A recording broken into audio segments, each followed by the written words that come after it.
is suddenly part of this memory rearrangement. In addition, if you are working on being a light worker, the dream process has changed its purpose. It's now actually a rewrite of the past within your DNA, in addition to the biological sorting of neuron storage that we already talked about before. So finally, Kryon states this: the biological and psychology aspects cooperate fully with your enlightened state. They're subservient to the divine plan in your body and have rearranged the priorities to help you fulfill a change in your DNA. So let me just summarize that, because some of that is Kryon speak. Kryon is saying that your spiritual goals now control your entire consciousness, including your dreams, and that you are working on yourself during your sleep to help with that which you wish to achieve. I love all of that, Lee. And something else that I want to mention as well, they are just components of explanation from Kryon. There's many people that specifically focus on dream work. And you might want, if that's an area you're really interested in, that might be something you want to further explore. Shamans, when shamans work with dreams, they have explanations on that as well. And even we've had Dr. Fabian Brotos on the show, and I've done some modules with him, and he also talks about dream work in some of his modules. And it's so fascinating, the world of dreams and the metaphors they mean and the significance of how they can help us in our life. So let's move into a brief meditation before we have the Kryon channel. And to help us prepare for that, I invite you to close your eyes and move into that space where the external world can just take a back seat just for a few moments as you reconnect with the core essence that is within you. There is something within you that responds and resonates to the message of Kryon. It is why you are here. It is why you have connected with us. And perhaps you feel that when you come out of this place, your world doesn't have that beautiful meld between your light work and your day-to-day life work. So perhaps we can give an intention that as we move forward in our life, we have more of a meld between our spiritual life, our core essence, and that which we do on a day-to-day basis. Dear Spirit, bring about a meld between the core essence of my divine soul being and that which I do on a day-to-day basis. Dear Spirit, bring me the synchronicity that I need to fully step into my passion, my purpose, and the things that ignite my spark on a daily basis. And now with that request, imagine how that feels for you to already have that meld with your core spiritual self and that which you do in a daily life. And let us give gratitude and thanks that we always have the ability to go in and listen to Kryon again and again to help us rekindle the remembrance of who we are. And to help rekindle that remembrance of who we are, we now sit back and enjoy the beautiful message that is coming directly to you at a very personal level from Kryon.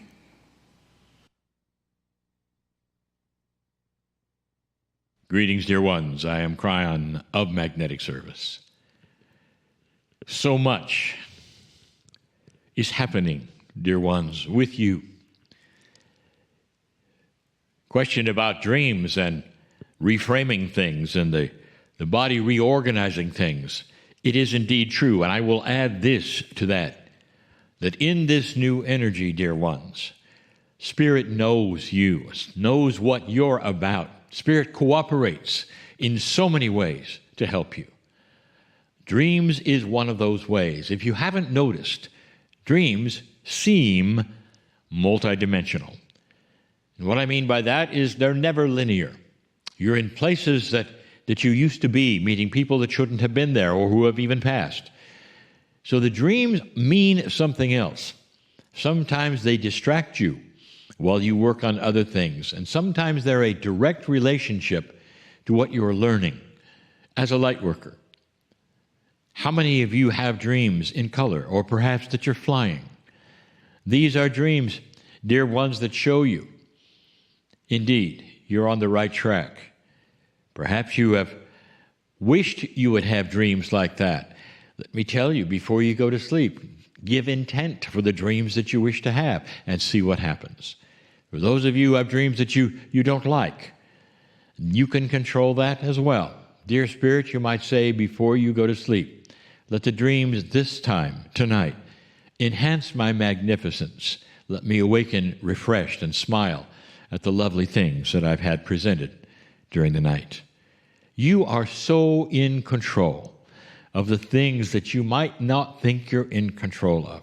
None of you are a slave to bad dreams. You can control them completely, totally. Like all of the other things that we've been telling you, you're in charge of. This is channel number 4 of 4. The title of Things Hidden in Plain Sight.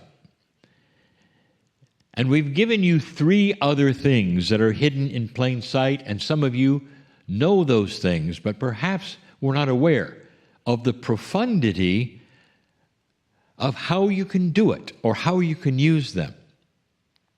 I've saved until last perhaps the most practical one. It's not esoteric. Some of you will say it is, because you're not understanding perhaps how it might be used. But truly, it is not esoteric. It has to do with you doing something that no organization that is spiritual on this planet has ever told you you could do. And it's this one. You, as you sit there, as you live from day to day, can control your own reality.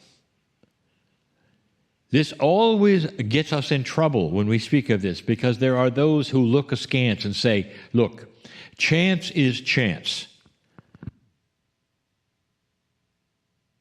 If I step off the curb and a truck is coming, that's chance. Now, how do you steer around the things like that? How do you create a reality which will not have you step in front of a truck by chance? This is where it gets good.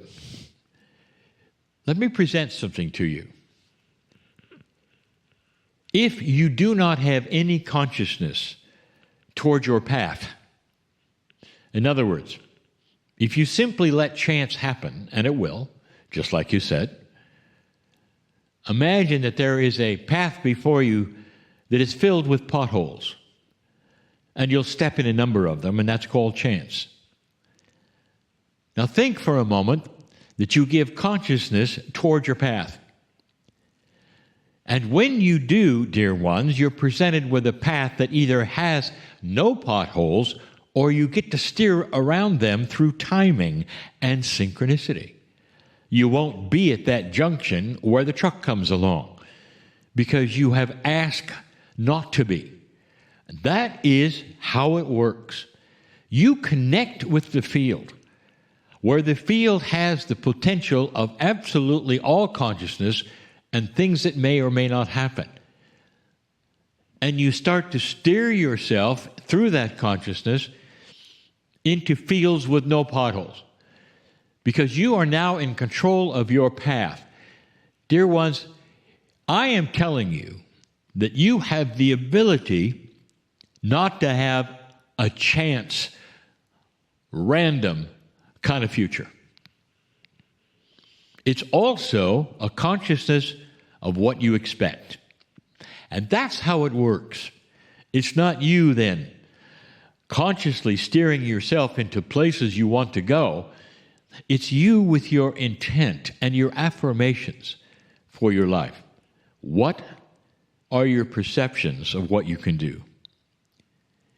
Do you think it's possible for your own body and your own mind to project yourself into safe places?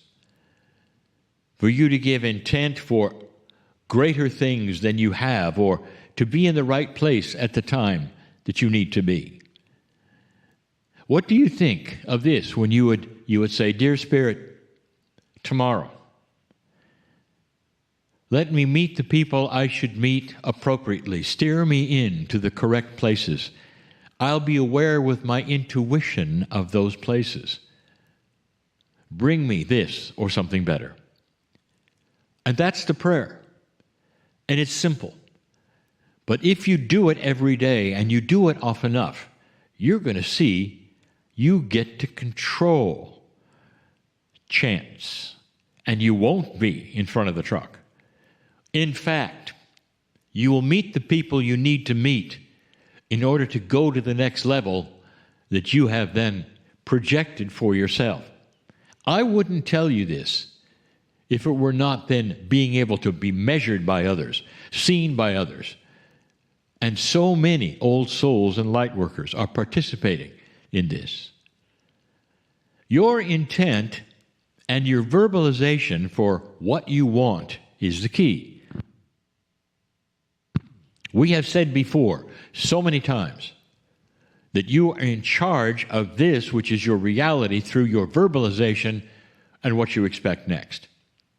It also goes to explain the opposite.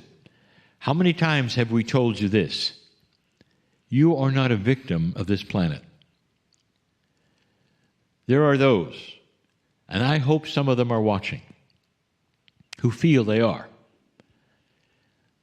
And so I will say, if you feel you're a victim of this planet because bad things continue to happen over and over, let me ask you, what do you expect next? The answer is often more of the same. If you analyze your thoughts, your verbalizations, dear one, who feel you're a victim, you will find yourself telling others how bad things are. You'll find yourself verbalizing your fears. I hope this doesn't happen, you'll say. And yet by the verbalization of then stating it, you put it out there for it to happen. You are controlling your own life, and you're steering yourself into trouble. It's almost like, indeed, I've said it before, it's almost like you're in a restaurant ordering on a menu, and you've ordered things that will create that which makes you think you're a victim. The worst things you can imagine come out of your lips and you're not even aware of it.